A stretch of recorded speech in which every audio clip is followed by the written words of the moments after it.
Ok, vamos. Malaquías entonces, hermanos, esta mañana vamos con nuestras Biblias a Malaquías, el último libro del Antiguo Testamento. Libro de Malaquías. Este es el mensaje número 3 en esta serie, estudiando el libro de Malaquías.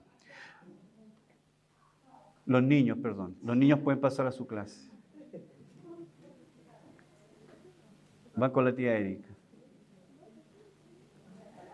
Ahora sí, no se me olvidó nada. Malaquías entonces, capítulo 2.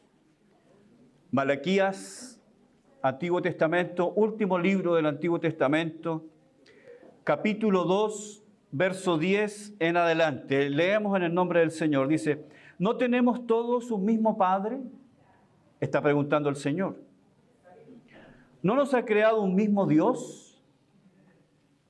¿Por qué, pues, nos portamos deslealmente el uno contra el otro, profanando el pacto de nuestros padres? Prevaricó Judá, dice el verso 11, y en Israel y en Jerusalén se ha cometido abominación, porque Judá ha profanado el santuario de Jehová que él amó, y se casó con hija de Dios extraño. Jehová cortará de las tiendas de Jacob al hombre que hiciere esto, al que vela y al que responde, y al que ofrece ofrenda a Jehová de los ejércitos. Verso 13. Y esta otra vez haréis cubrir el altar de Jehová de lágrimas, de llanto y de clamor. Así que no miraré más a la ofrenda para aceptarla con gusto de vuestra mano. Más diréis, ¿por qué? Porque Jehová ha atestiguado entre ti y la mujer de tu juventud, contra la cual has sido, ¿qué dice? Desleal, siendo ella tu compañera y la mujer de tu pacto. ¿No hizo él uno, habiendo en él abundancia de espíritu? ¿Y por qué uno? Porque buscaba una descendencia para Dios. Guardaos, pues, en vuestro espíritu, no seáis desleales para con la mujer de vuestra juventud. Verso 16. Porque Jehová, Dios de Israel, ha dicho que él aborrece el repudio y al que cubre de iniquidad su vestido, dijo Jehová de los ejércitos, guardaos pues en vuestro espíritu y no seáis desleales. Padre, oramos a ti en el nombre de Jesús, tu Hijo. Rogamos, Señor, con todo nuestro corazón, que tú hables con nosotros. Señor, tu palabra es viva y eficaz y más cortante que toda espada de dos filos. Señor, que tu palabra esta mañana ilumine nuestros corazones y nuestros pensamientos. Señor, hemos venido no para ser solamente instruidos, hemos venido esta mañana para ser corregidos y ser transformados. Señor, no hemos venido para acumular conocimiento solamente, hemos venido para ser tocados por tu luz. Cámbianos, Señor. Cada vez que abrimos tu palabra, necesitamos ser transformados. Cada vez que abrimos tu palabra, la luz viene a nosotros y nos damos cuenta que lejos estamos, Señor, y cuánto te necesitamos. Bendice tu palabra esta mañana. Háblanos, te pido, en el nombre de Jesús, tu Hijo. Amén. Una de las características, como hemos dicho, del libro de Malaquías, de la profecía de Malaquías, último profeta del Antiguo Testamento, es la forma en que se va tejiendo este libro. Es interesante notar que el Señor dice algo hacia su pueblo y el pueblo contradice.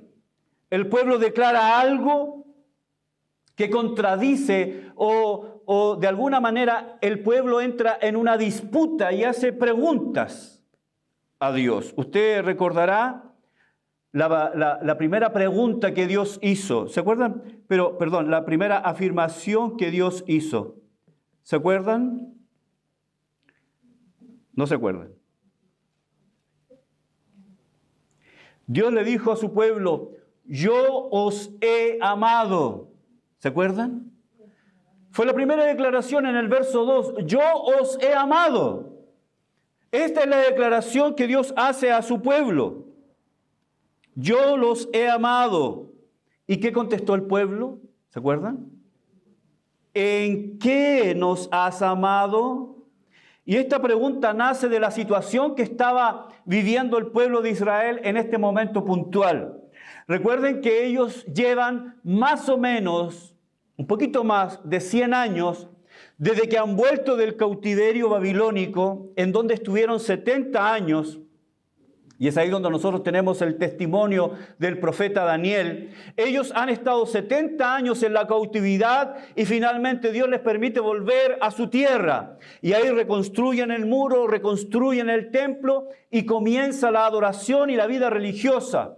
Pero ellos tenían tanta expectativa de que Dios prontamente pudiera cumplir las promesas hechas por medio del profeta Ageo, Isaías, de un glorioso futuro para Israel. Pero parece que nada pasa. Parece que esas expectativas no se están cumpliendo. Además de eso,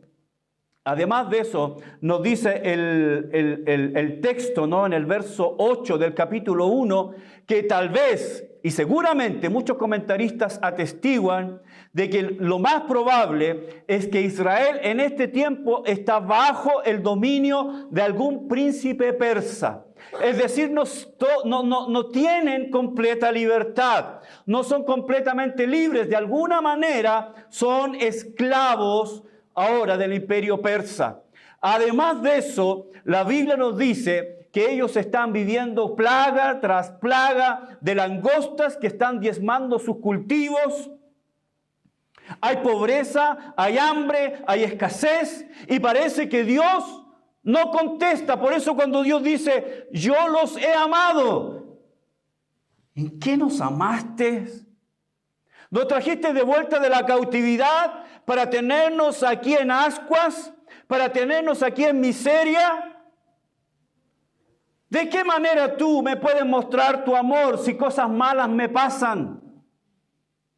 ¿De qué manera el pueblo testificaba contra Dios? ¿De qué manera nos amaste? Y lo que pasa es que el ser humano siempre piensa que la bendición es un signo, es un síntoma. Ser bendecido por Dios es un síntoma del amor de Dios. Que nos vaya bien es un síntoma que Dios me ama. Me subieron el sueldo. ¿Qué dirían ustedes? Gracias, Señor. Voy a preguntar de nuevo. Me subieron el sueldo. Amén. ¿Qué dice la Marisol? ¿Van a aumentar los diezmos? No dice eso. Pensamos que cuando nos pasan cosas buenas es que Dios nos ama. Pero ¿qué pasa si nos pasan cosas malas? Entonces no, tal vez Dios no me quiere mucho. No soy muy simpático para Dios. Esto es lo que estaba pasando. Pero ¿sabe qué? El Señor no les contesta. Estoy haciendo un pequeño resumen. El Señor no les contesta esa pregunta diciendo, pero yo los cuidé en el desierto, yo los alimenté, yo les di alimento, les di el maná, les di el agua de la roca, los hice pasar por el mar muerto, los cuidé, los protegí. Él no dice eso. ¿Qué es lo que les contesta Dios? Ustedes son mis escogidos. Hermanos, la elección, saber que yo he sido escogido por Dios es la más grande muestra de amor. Y aún pueden haber situaciones complejas, difíciles. Economía, relaciones interpersonales, muerte, fallecimiento, enfermedad, crisis. Pero con todo eso, si yo estoy plantado en la doctrina de la elección, sé que mi Dios ha permitido todo para bien. Y sabemos que los que aman a Dios, todas las cosas nos ayudan a bien. Me robaron un camión. ¿Tú crees que Dios tiene un plan para la familia de César con eso? Por supuesto que sí. Dios tiene un plan. Hermanos, entonces Dios dijo, yo los he amado, y ellos dijeron, ¿en qué nos has amado? Y esto demuestra que esta relación vertical está rota.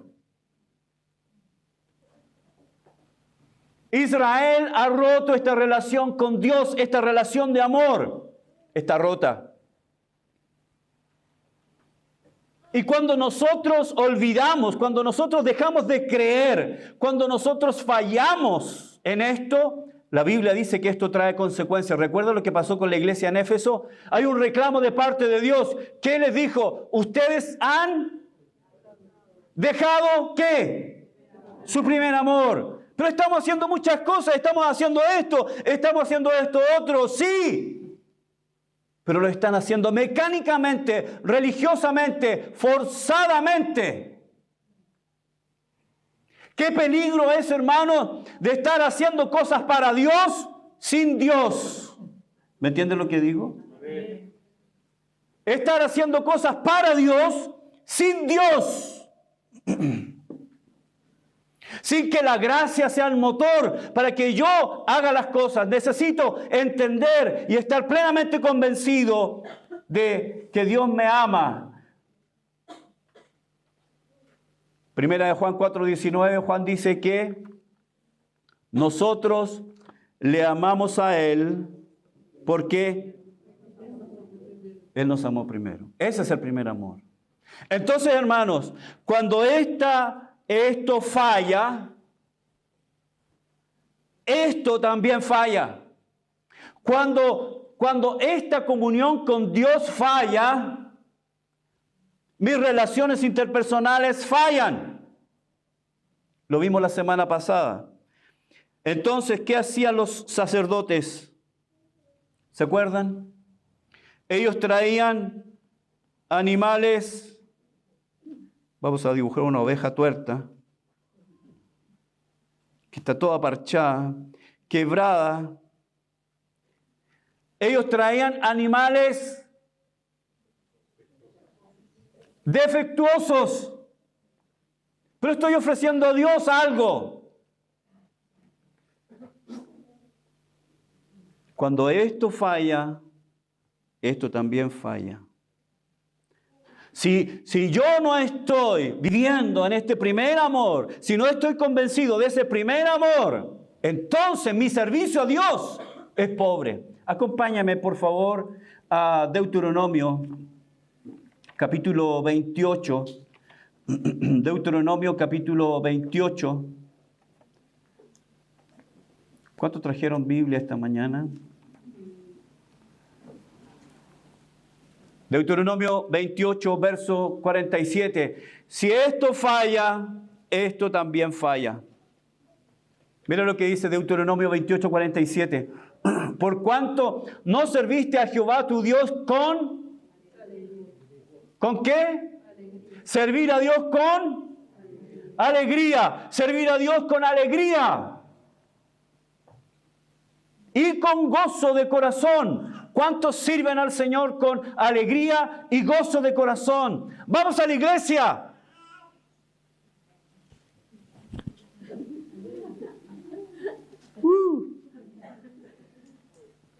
Domingo en la mañana. No hay que despertarlos, porque están ahí. Yo quiero servir al Señor. Y dijimos la semana pasada que Dios espera de nosotros, ¿qué? Un culto racional. Así que nosotros cuando venimos a la iglesia no venimos mano en bolsillo a ver qué pasa. Esta canción no me gusta, esta canción tampoco me gusta. No es para ti la música. No es para ti la alabanza. No es para tu gusto, es para Dios. Y no venimos a ver qué pasa, si está entretenido, si el pastor predica entretenido, si no predica entretenido. Hemos venido a dar un culto porque cada uno de nosotros es un sacerdote. Tú vienes a dar un culto racional. Así que aquí Moisés dice, por cuanto no serviste a Jehová tu Dios con alegría y con gozo de corazón, por la abundancia de todas las cosas, que dice, verso 48, servirás, por tanto, a tus enemigos que enviare Jehová contra ti, con hambre y con sed y con desnudez y con falta de todas las cosas, y él pondrá yugo de hierro sobre tu cuello hasta destruirte. ¿Qué es lo que está pasando aquí en el tiempo de Malaquías? Ellos han perdido esta relación, por lo tanto están ofreciendo a Dios una ofrenda mala. Están profanando el santuario de Dios y los sacerdotes están haciendo vista gorda. Por cuanto no han servido a Dios con alegría y con gozo de corazón, entonces servirán a los enemigos. Y esto es lo que está pasando con Israel en este tiempo, puesto que hay un príncipe persa gobernando. Pero no solamente eso, hermanos. Hoy vamos a ver la tercera parte. No solamente hay un problema con las ofrendas, no solamente hay un problema de servir a Dios. Permítame volver al punto. Si esto falla, ¿y qué creen que también falla? Las relaciones interpersonales. Y esto es lo que estaba pasando con Israel. No solamente fallaban en su relación con Dios, no solamente fallaban en la adoración, sino que también en sus relaciones interpersonales. Y en la relación más profunda que hombre y mujer puede tener, el matrimonio. Así que hemos dividido esta porción en 3 partes y esta es la primera. Relaciones interpersonales. De nuevo vamos a leer el verso 10. Dios, por medio del profeta, pregunta: ¿no tenemos todos un mismo Padre? ¿Cuál es la respuesta? Es una respuesta que demanda un sí. ¿Tenemos todos un mismo Padre? Sí. ¿No nos ha creado un mismo Dios? Sí. Y aquí pregunta: ¿por qué, pues, nos portamos deslealmente el uno contra el otro, profanando el pacto de nuestros padres? La unidad del pueblo de Dios se basaba en 2 cosas: un Padre y un Creador. ¿Ok? Un Padre y un Creador. Entonces la unidad del pueblo radicaba en esto: tenemos un mismo Padre, tenemos un mismo Creador, somos hijos de un mismo Padre. Así que no podía haber una razón más grande para la unidad y por tanto para la fidelidad.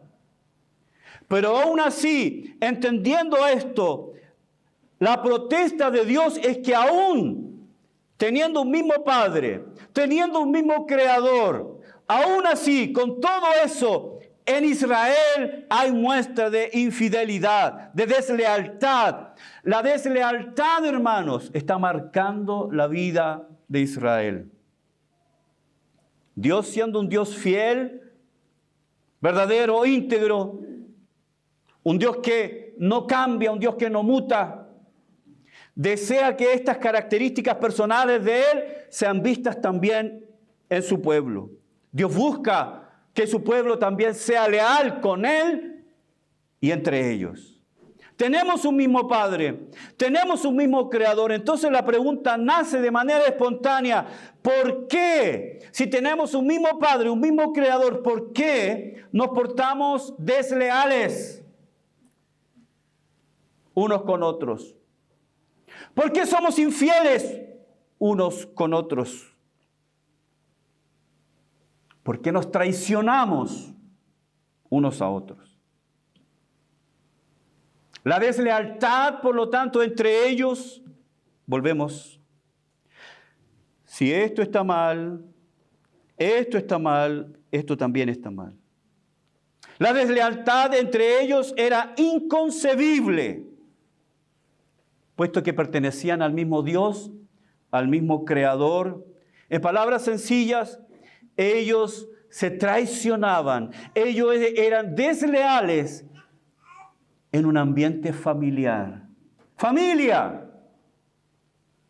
La familia, el núcleo más importante de la sociedad, el núcleo fundamental sobre el cual está basada la sociedad, se estaba autodestruyendo. Había infidelidades entre ellos, siendo familia. Si hay cosas que duelen, no es tanto que alguien sea infiel contigo, sino que la persona que es infiel contigo es la persona más cercana a ti. ¿Duele o no duele? Porque tú tenías la esperanza, tenías la convicción, tú tenías toda la seguridad que esa persona no te va a fallar. Es mi familia. ¿Qué pasa cuando esos vínculos se rompen? Por eso Dios está haciendo una protesta contra el pueblo. Hay deslealtad en Israel. Cuando una persona que tú esperabas y tenías la convicción de que no te iba a fallar, te falla. Entonces el reclamo de Dios es que Israel se está portando deslealmente. Portarse deslealmente, cal imperfecto, que quiere decir que es un hábito. Ellos habitualmente, permanentemente, constantemente, como un hábito, como un estilo de vida, se están portando deslealmente. El verbo significa romper la fe, es decir, quebrantar la confianza. Ser un traidor, actuar infielmente, ser un desleal. El verbo connota la idea de infidelidad en relaciones entre personas, como el caso del matrimonio. Portarse engañosamente infiel. Y esto es lo que está pasando en Israel. Esta palabra, este verbo, nifgad, se repite 5 veces en esta porción. Desde el verso 10 al verso 16, son 6 versos, se repite 5 veces. Porque esta palabra es central en esta porción, es central en el reclamo de Dios, es central. Portarse deslealmente está en el verso 10, en el verso 11, en el verso 14, en el 15 y en el 16. Es un reclamo serio. Y se repite tantas veces porque indica que es importante esta deslealtad entre ellos. Profanaba el pacto divino. ¿Cuál era el pacto? ¿Cuál era el pacto divino? Acompáñame a Éxodo 34.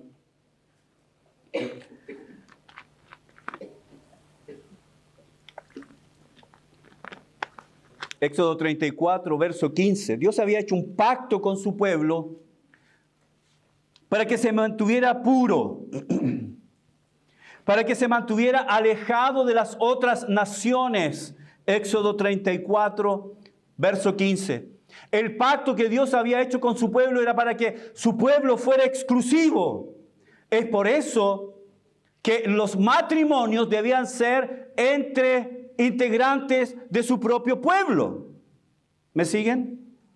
Cualquier matrimonio mixto no era apropiado y no era bien visto por Dios. ¿Cuál era el pacto? Éxodo 34, verso 15. Por tanto, estaba hablando el Señor, no harás alianza con los moradores de aquella tierra. Cuando Israel iba a entrar a Canaán, una tierra pagana, ¿qué más? Pagana. Tremendamente pagana, idólatra.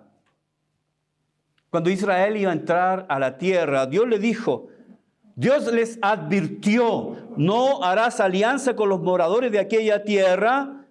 ¿Por qué? ¿Somos tan exclusivos nosotros? ¿Qué? ¿Somos los mejores del mundo nosotros? ¿Qué? Dios es un Dios racista, no quiere... No, Señor, no es racismo, es pureza. Porque fornicarán en pos de sus dioses y ofrecerán sacrificios a sus dioses y te invitarán y comerás de sus sacrificios.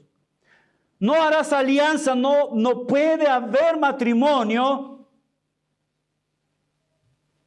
entre ellos, el pueblo de Dios y las otras naciones. ¿Por qué? Porque ellos seductoramente te atraerán al culto, te atraerán a los servicios.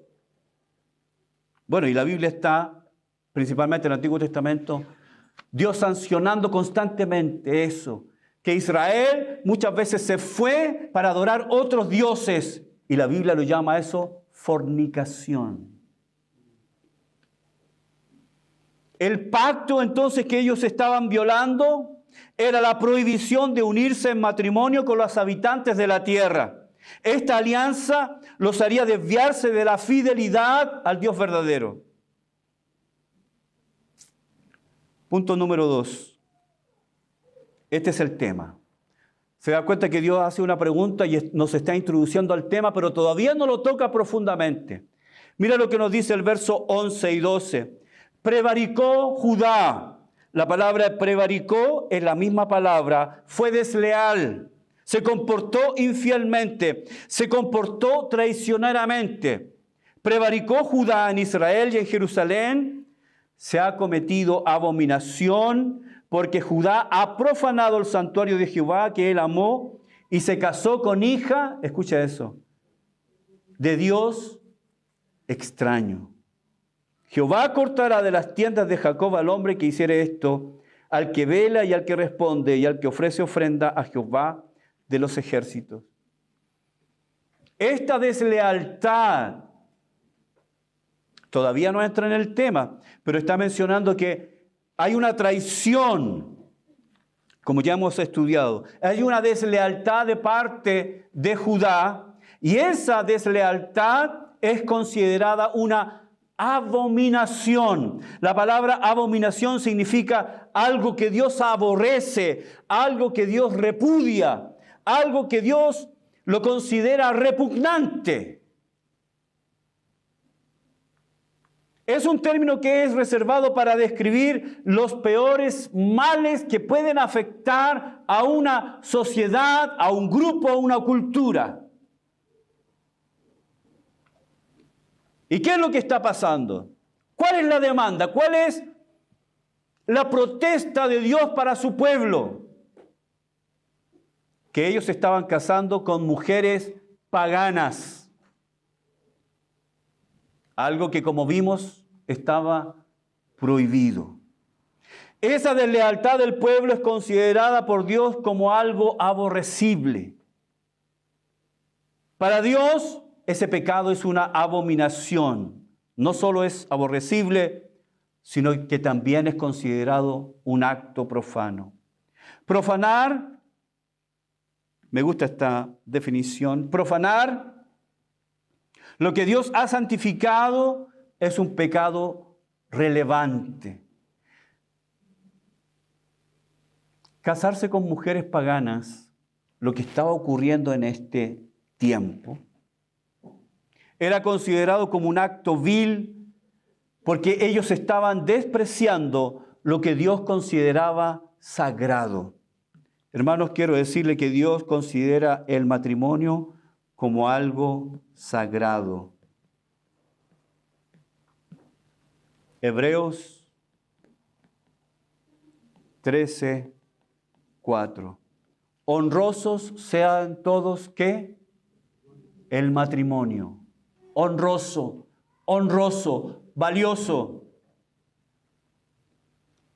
Entonces ellos estaban casando con mujeres paganas y eso era considerado un acto vil, profano, porque menospreciaba, denigraba lo que Dios establece como sagrado. Y hermanos, el matrimonio es sagrado.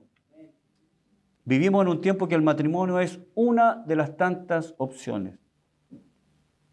¿Me caso? No me caso. ¿Me caso? No me caso. ¿Para qué casarnos? ¿Firmar un papel? Si podemos estar juntos sin firmar un papel. ¿Tú irías a trabajar sin firmar un contrato? ¿Trabajarías en una empresa sin un contrato? Hermanos, el matrimonio es sagrado. Entonces las uniones mixtas estaban prohibidas explícitamente por Dios. Porque Dios sabía que las mujeres arrastrarían a los hombres a las prácticas paganas. Porque el texto dice que no solamente se casaron con las mujeres paganas, sino que se casaron con el Dios pagano. Es decir, no solamente se casaron con las mujeres, sino que también se casaron con la práctica pagana y con el Dios pagano. Ahora, es muy probable, de acuerdo al texto, es muy probable que esta maldad haya llegado a tal punto que incluso las mujeres con las que se estaban casando introdujeron ídolos paganos al mismo templo de Israel, siendo esto una gran profanación. Los matrimonios mixtos siempre han sido prohibidos por Dios. Por ejemplo, Israel se dio en matrimonio con mujeres moabitas en Números 25. Sirvieron a Baal Peor. ¿Cuántos murieron por ese pecado? ¿Alguien se acuerda? 20 y tantos mil personas. Salomón también se casó con mujeres extranjeras y apartaron su corazón de la sincera fidelidad de Dios. Primera Reyes 11. Acab, ¿se acuerdan? Recién acabamos de estudiar la vida de Elías. Acab se casó con Jezabel. Su nombre significa una sacerdotisa ¿de quién? De Baal. Y Jezabel se encargó de introducir el culto a Baal en Israel. Abominación. Por eso Pablo dice explícitamente que los creyentes no deben unirse en yugo desigual. 2 Corintios capítulo 6. La Biblia declara explícitamente que la consecuencia de unirse con mujeres extranjeras en ese tiempo, mujeres incrédulas, hombres incrédulos, es algo que Dios no permite. El matrimonio es algo serio, es sagrado. Esto es lo que está pasando en Israel. Llegamos al tercer punto. Divorcio. Verso 13 en adelante. Y aquí vamos a estar terminando. Y esta otra vez haréis cubrir el altar de Jehová de lágrimas, de llanto y de clamor. Así que no miraré más a la ofrenda para aceptarla con gusto de vuestra mano. Más diréis, y aquí está la pregunta del pueblo, la protesta del pueblo. ¿Cuál es? ¿Por qué? ¿Por qué no aceptarán mi sacrificio? ¿Por qué no aceptarán mi ofrenda? Y viene la respuesta del Señor. Porque Jehová ha atestiguado entre ti y la mujer de tu juventud, contra la cual, ¿qué dice?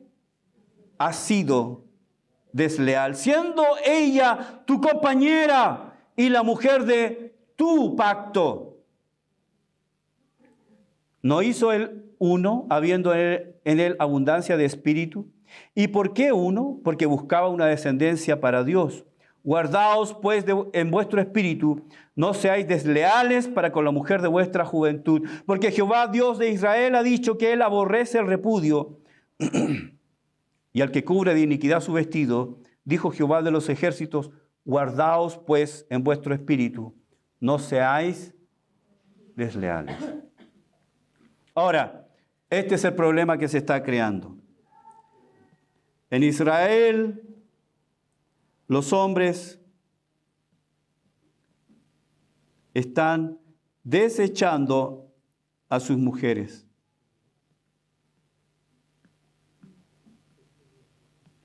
No quiero nada contigo. porque estoy enamorado. No quiero nada contigo, estoy enamorado de Juanita. No quiero nada contigo. Ellos se estaban casando con mujeres paganas, pero para eso estaban incurriendo en el divorcio. Ahora, para lograr el divorcio en ese tiempo era una cuestión muy sencilla, una carta de repudio. Y escribir una carta de repudio en ese tiempo era una cuestión muy fácil. La Biblia nos enseña que una carta de repudio podría ser escrita en cualquier momento que el hombre lo quisiera. Y la causal era tan absurda como: estoy separándome de mi esposa, me estoy divorciando de mi esposa porque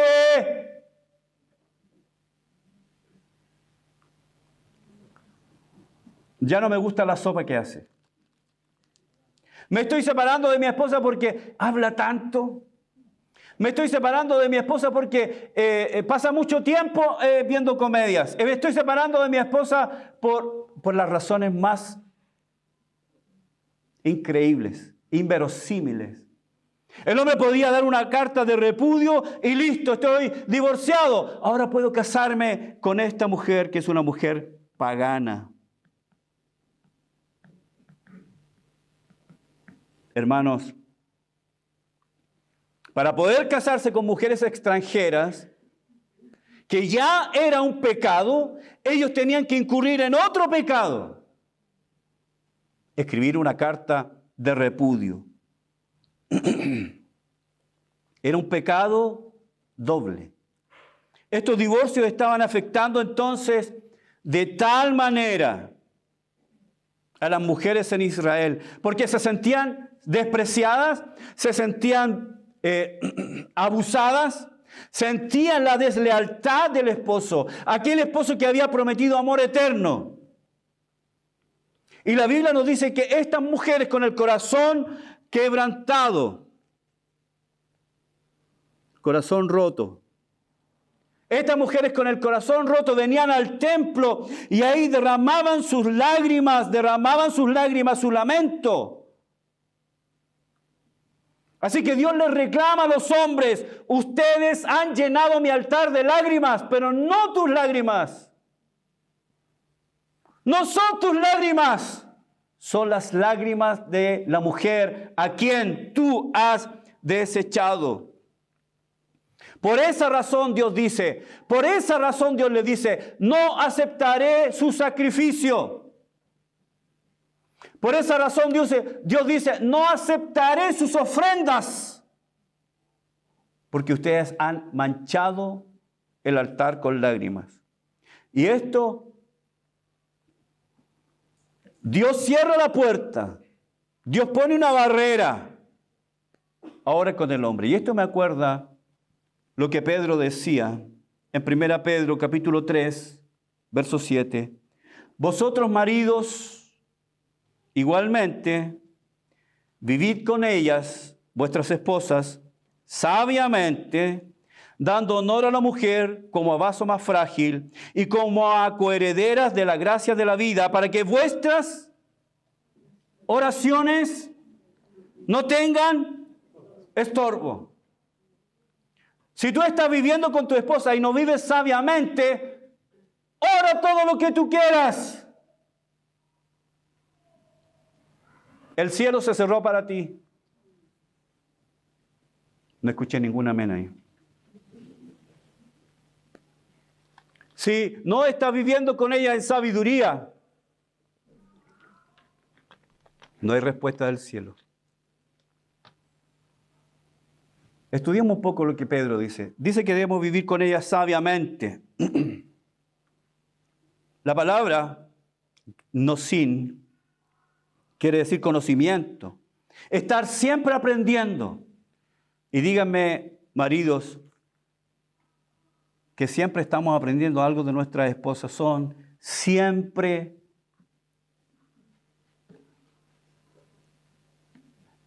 algo que pensamos que conocemos, pero no lo conocemos completamente. ¿Sí o no, César? ¿Cuántos misterios esconde Janet todavía en su corazón?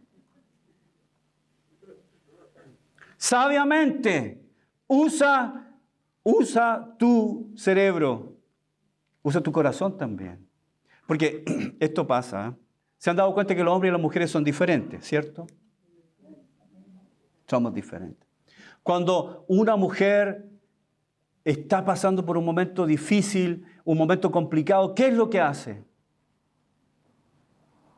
Habla, necesita hablar, necesita desahogarse, que alguien la escuche.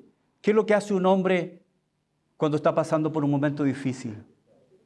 Se calla. Y entre más profundo sea su crisis, más silente es. Entonces el hombre dice, bueno, ella está pasando por un problema, la voy a dejar en paz. Porque piensa que ella es como él, que ella necesita silencio. Y ella dice, ¿por qué no me escucha? Porque el hombre no resuelve los problemas hablando, resuelve los problemas en el silencio. Entonces ahí se produce ya un conflicto entre los múltiples conflictos que pueden haber, diferencias. Entonces el marido cristiano necesita conocer los estados de ánimo de su mujer, los sentimientos, las necesidades, lo que le gusta, lo que no le gusta. Necesita escuchar con el corazón. Pero no solamente necesita vivir con ella sabiamente, sino que además, dando honor. Esta frase, dando honor, está en el tiempo presente, lo que indica que es un acto constante. Estar dando constantemente, ¿cierto? La palabra literalmente quiere decir dar lo que corresponde. Es decir, después Pedro menciona que ella es coheredera de la vida. Vaso frágil. Debemos entonces nosotros dar honra porque merece, le corresponde. Nosotros los varones necesitamos que Dios haga algo con nuestra cabeza dura. ¿Sí? ¿Están de acuerdo o no? Pero no solamente nuestra cabeza dura, sino que con nuestro corazón duro a veces. Necesitamos dar honor. La palabra honor quiere decir valoración, aprecio, honor, tratar con aprecio. Pedro dice, esto es lo que debemos hacer los esposos creyentes. Dar, estar dando honor, aprecio, agradecer, estima, valoración. ¿Me siguen? ¿Están conmigo todavía o alguien está durmiendo? En la cultura greco-romana, cuando Pedro escribe esto, escúcheme, la balanza estaba completamente inclinada hacia el hombre en desmedro de la mujer. Todos los beneficios eran para el hombre. La mujer no tenía beneficios, ninguno. Para muchos la mujer era un objeto. Para muchos la mujer era solamente la fábrica de tener herederos. Porque los hombres querían buscar el placer en otros lugares, tenían las prostitutas. Si querían educar a sus hijos, tenían las maestras. Y a sus esposas eran solamente las fábricas para tener una descendencia. Escuchemos lo que nos dice Catón el Viejo, este romano. Nos dice, si pillas a tu mujer en un acto de infidelidad, puedes matarla impunemente sin sentencia judicial. Pero si es ella la que te sorprende a ti, si tú sorprendes, decía Catón, si tú sorprendes a tu esposa en un acto de infidelidad, mátala nomás, sin juicio. Pero si ella te pilla a ti, dice, ya se guardaría de poner ni un dedo en el asunto, porque ella no tiene ni el menor derecho. Lo dijo Catón el Viejo, cultura greco-romana. Bueno, con esa cara no creo que haya tenido muchas esposas. Si tú sorprendes a tu mujer, mátala. Si ella te sorprende a ti, cuidadito. Pero Pedro nos dice acá algo completamente diferente. Hermano, fue el cristianismo el que trajo esta idea completamente revolucionaria. Honra a tu mujer, valórala, trátala como vaso frágil, trata de entenderla. Y a veces alguien dijo, a veces ni siquiera uno tiene que entenderla, ámala nomás. Pero fue el cristianismo el que trajo esa idea de respeto hacia las mujeres. Honor. Imagínate estar hablando de honor a una mujer. ¿Qué bicho te picó, Pedro? ¿No escuchaste a Catón el viejo? No hay respeto, no hay honor. La Biblia, el Evangelio, trajo el respeto y el honor a la mujer. Estas ideas eran del todo ajenas a las culturas del primer siglo. ¿Y por qué? Dios le dice en Malaquías, ustedes han llenado mi altar de lágrimas, ustedes han llenado mi altar de lamento, ustedes han llenado mi altar de desprecio y abominación. Estas mujeres lloran porque han sido desechadas por ustedes. Ustedes son los desleales. Ustedes son los que han profanado. Pedro dice, y es un eco que él recibe del libro de Malaquías, que se produce un bloqueo, que Pedro lo dice, tus oraciones tienen estorbo. ¿Tus oraciones tienen estorbo? Mis oraciones tienen estorbo. Estoy cumpliendo con mi deber, o le dejo todo a mi esposa que ella haga todo. Y yo llego y me siento como un rey sin serlo. Maridos desconsiderados que no ayudan. Aló. Maridos desconsiderados que no ayudan a su esposa en nada en la casa, llegan como reyes y esperan que el perro les traiga las pantuflas. Pastor, me salió más flojo que el hueso de la frente. Pero en la iglesia, aleluya, aleluya, aleluya. ¿Tus oraciones tienen estorbo? ¿Mis oraciones tienen estorbo? ¿Qué significa la palabra estorbo? Estorbo, enkoptestai, presente. Mis oraciones están siendo estorbadas. Si yo no estoy cumpliendo, si yo abandono,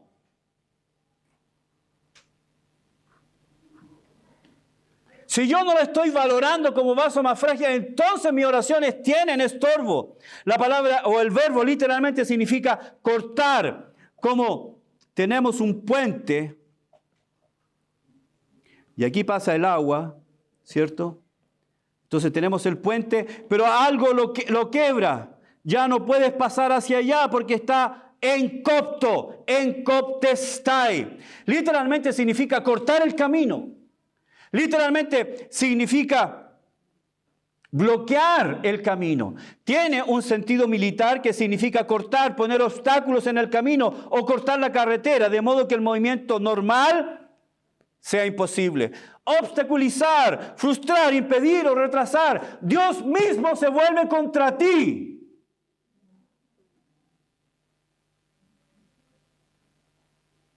Si nosotros tratamos o no tratamos de manera como la Biblia dice que yo debo tratar, porque recuerden el reclamo, no tenemos un mismo Padre, no tenemos un mismo Creador.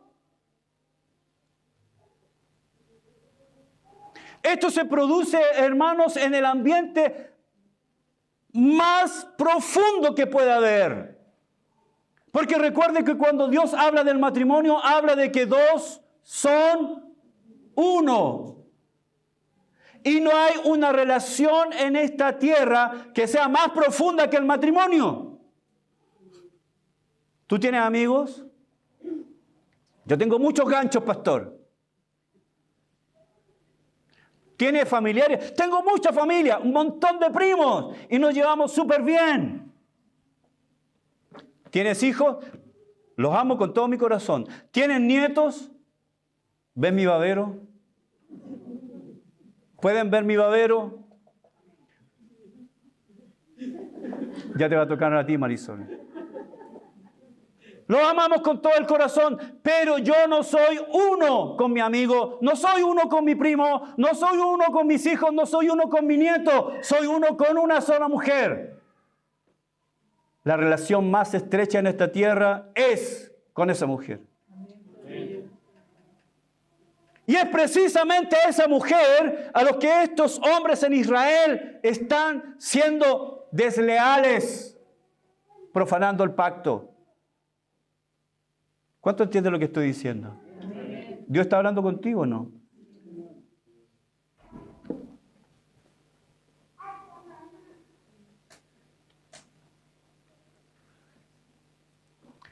¿Y sabes lo que hace el pueblo de Israel en el verso 14? Después que Dios dice, ustedes han llenado mi altar de lágrimas, y el pueblo de Israel dice, Dios le dice, no voy a escuchar más sus oraciones, no voy a recibir sus sacrificios, no voy a recibir sus ofrendas. Y los de Israel dice, ¿y por qué?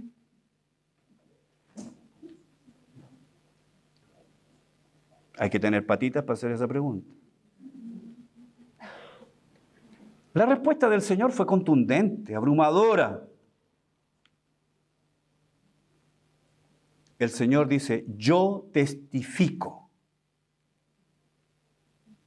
O atestiguo, dice el verso 14, entre ti y la mujer de tu juventud, contra la cual has sido, ahí aparece la palabra, desleal, siendo ella tu compañera y la mujer de tu pacto. Matthew Henry dice lo siguiente. Matthew Henry dice, el Señor ha sido testigo entre tú y la esposa de tu juventud. Ha sido testigo del pacto matrimonial entre tú y ella, porque a Él apelaste en cuanto a tu sinceridad y fidelidad al mismo. Él ha sido un testigo de todas tus violaciones y de todos tus tratos traicioneros con desprecio de ella. Y Él está listo para juzgar entre tú y ella. Malaquías le llama la mujer de tu pacto. Y esto, hermanos, es un claro indicio, es una revelación clara que el matrimonio es un pacto. ¿Cuántos están casados esta mañana? Levanten la mano. ¿Cuántos quieren casarse? Si es que se quieren casar después de esto.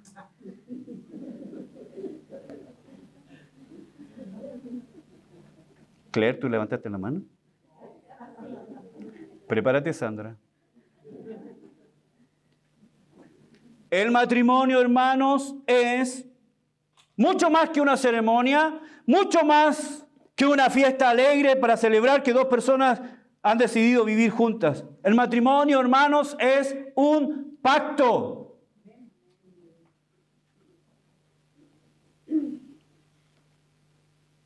Es un pacto. El testigo de ese pacto es Dios.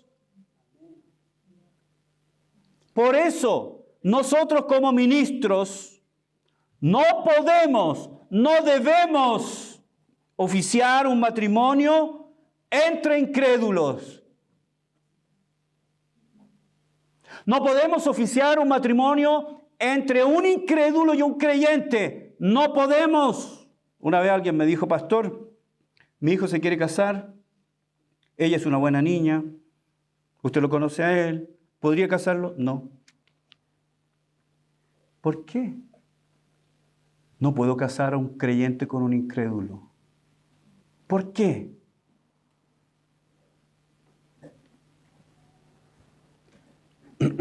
Primero porque la Biblia lo prohíbe. ¿Pero por qué lo prohíbe? Porque para el incrédulo el matrimonio es un trámite. Para el incrédulo el matrimonio es una ceremonia, pero para un creyente es un pacto delante de Dios. Hermanos, es un pacto. Un pacto. ¿Cuántos de ustedes hicieron votos matrimoniales cuando se casaron? ¿Hicieron votos? Yo sí hice votos. ¿Cómo? ¿Tú también? Hacer votos. ¿Qué significa delante de Dios? Dios es testigo.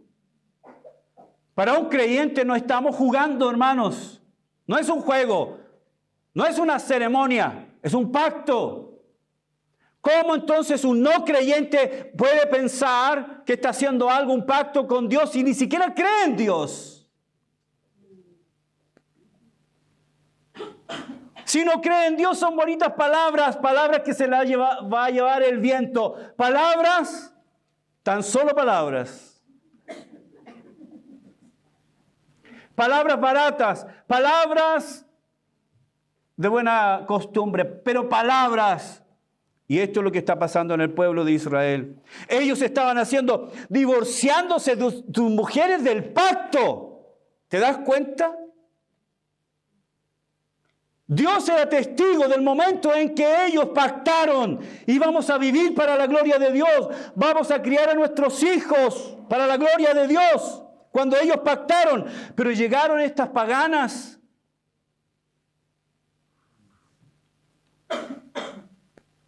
Que seguramente le cerraron el ojo y...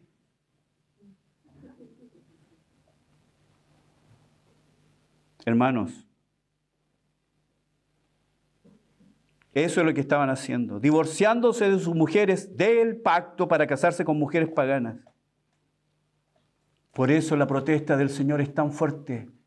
Ustedes son desleales, han profanado algo sagrado. Hermanos, en el matrimonio hay responsabilidades para ambos. Cada uno debe cumplir su responsabilidad. No es uno que tira la carreta. A la iglesia venimos de mutuo acuerdo porque los dos deseamos servir al Señor. La Adriana no me trae a la fuerza. ¿Cuánto entiende lo que digo? Yo no la traigo a la fuerza. Ella no me despierta a las 8:30 de la mañana. Ya, Cristian, que hoy día tiene que predicar. ¿Verdad que soy el pastor? Y me saco la sábana aquí. Me miro al espejo. Hermanos, dos que van juntos, dos que han decidido caminar con Dios, dos que han decidido vivir para la gloria de Dios.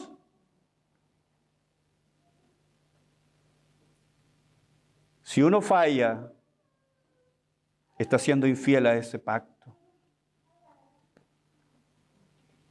Podríamos entrar en otro tema que no es el momento, hablar de la fidelidad sexual o del cumplimiento de las demandas sexuales. No es el momento, algún día lo tocaremos. Y otras tantas. Necesidades emocionales. Ambos tenemos necesidades emocionales. Ambos tenemos carencias emocionales. Dios me ha dado a alguien de entre todas las mujeres que hay en el mundo. ¿Cuántos habitantes tenemos en el mundo? 8.000 millones. ¿Cuántos de ese 8.000 millones son mujeres? La mitad. 4.000 millones. Es decir, cada oveja con su pareja. Pero Dios me ha dado una mujer. Habiendo tanta abundancia, Él me dio una sola. ¿Sabe por qué? Porque el matrimonio es exclusividad.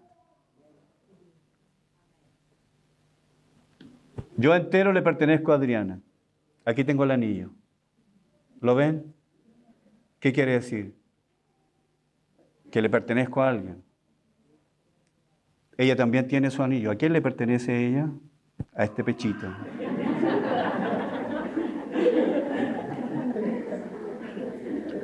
No hay otro lugar donde ella pueda encontrar satisfacción fuera del matrimonio, y no hay lugar donde yo pueda encontrar satisfacción fuera del matrimonio.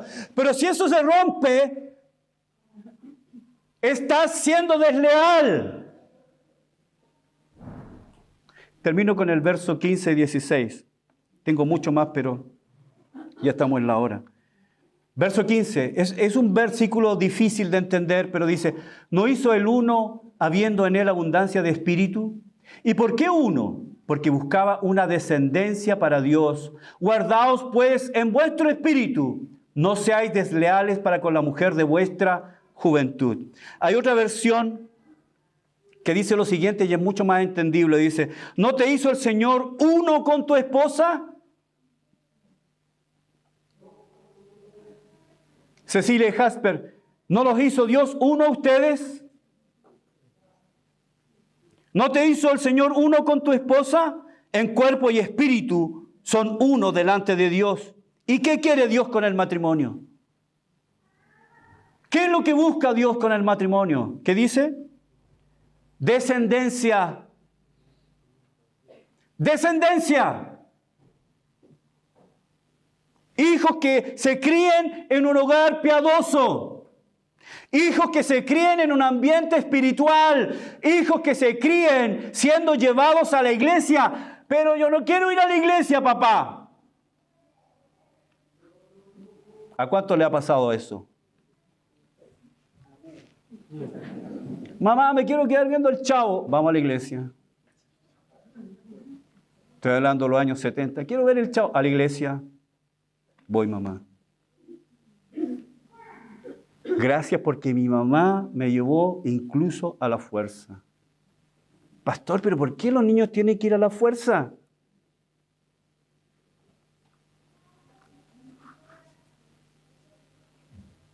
La vida está llena de cosas que no queremos hacer, pero que son buenas. ¿Cuántos de ustedes saltan a las 5:30 de la mañana? Oh, voy a trabajar. Voy a verle la cara de amargado a mi jefe, que feliz soy. Voy a encontrarme con todos mis compañeros que me acerruchan el piso, que feliz soy. ¿Cuántas veces tú has querido quedarte en la casa durmiendo? ¿Sí o no? ¿Sí o no? Pero igual vas, ¿sí o no? Igual vas. ¿Y eso es bueno? Es bueno. Aunque muchos de nosotros en su tiempo no lo entendimos. Yo no entendía a mi mamá. Pero ahora le doy gracias. Cuando murió mi papá, le dije, papá, gracias por llevarme a la iglesia. ¿Cuántas veces no quise ir y tú igual me llevaste? Gracias por cumplir tu función. Te lo voy a agradecer siempre. Así que, ¿cuál es el propósito? Una descendencia, hijos para la gloria de Dios. Nietos para la gloria de Dios. Imagínate un matrimonio de un incrédulo y un creyente. Voy a ir con el niño a la iglesia. No, yo lo voy a llevar a jugar, lo voy a llevar a la plaza, voy a llevar a la piscina. No, vamos a la iglesia. No, vamos a la piscina. Vamos a la iglesia y un culto. No, juega Colo-Colo. Por favor, es un ejemplo. Hermanos, es un hogar dividido. Es un hogar dividido. Termina el versículo 16, dice, porque Jehová, Dios de Israel, ha dicho que Él aborrece el repudio y al que cubre de iniquidad su vestido, dijo Jehová de los ejércitos, guardaos pues en vuestro espíritu, no seáis desleales. Por esta razón, el Señor habla con los hombres. ¿Por qué no habla con las mujeres?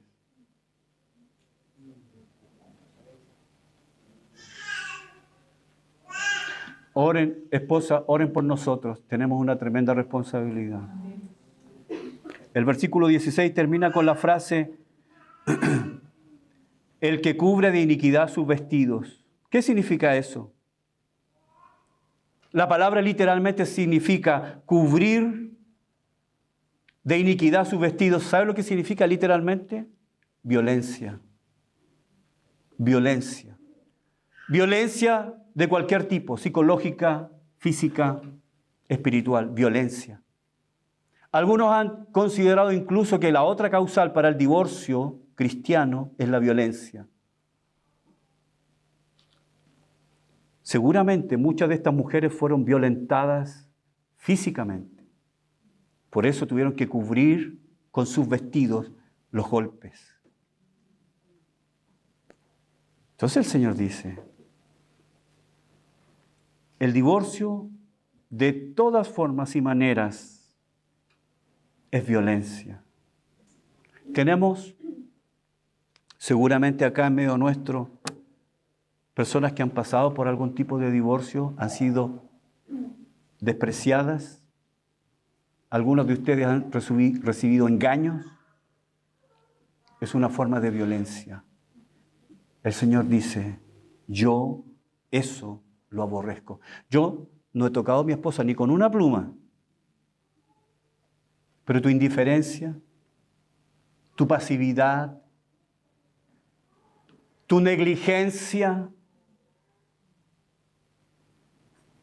Vamos a la iglesia, vamos a la iglesia. No, que estoy cansado. ¿Cómo alguien dijo? No, Claudio dijo. Claudio viene de turno de noche, está ahí, atento. Él podría haber dicho, Francisca, ¿sabes qué? No voy a la iglesia porque estoy cansado, y tiene todo el derecho, pero está aquí. Porque él sabe que este tiempo invertido en él y su mujer y sus hijos tiene repercusiones eternas.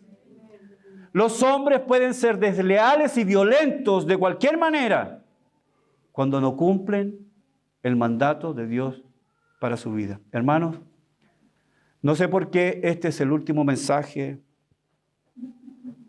de este año, calzó,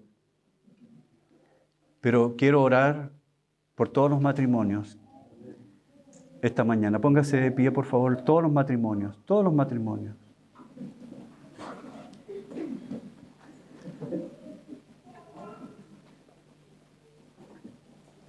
Las que no están con su esposo también pueden ponerse de pie. Los que se van a casar también.